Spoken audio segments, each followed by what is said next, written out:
Nous avons décidé de faire l'acquisition de ce dispositif dans la mesure où déjà, dans le cadre du groupe Domus Vie, nous avons reçu une information avec un lien pour aller voir une vidéo et évaluer si le matériel pouvait correspondre à nos besoins. Donc, suite au visionnage avec l'ensemble de l'équipe, nous avons décidé d'acheter ce matériel. L'avantage de ce matériel, c'est zéro effort que du confort. Il est facile d'utilisation après une formation et un petit peu de pratique. Il permet d'avoir un risque extrêmement diminué, d'engendrer de la douleur en enfilant le bas. Et c'est vraiment un réel confort pour le résident.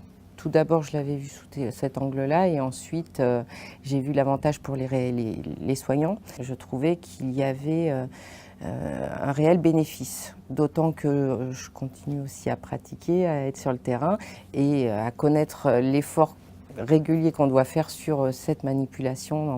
Et c'est juste magique. Je pense que c'est un outil qui est indispensable et qui devrait être généralisé dans tous les établissements. Alors en règle générale, la CARSAT préconise des aides techniques pour réduire les risques de TMS en établissement ou à domicile.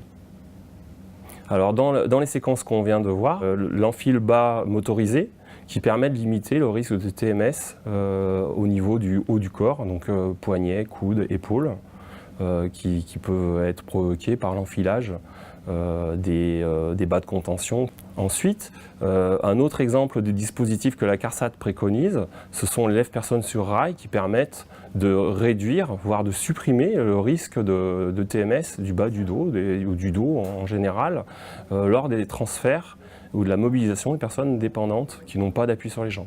Par exemple, un transfert lit, fauteuil roulant ou fauteuil douche.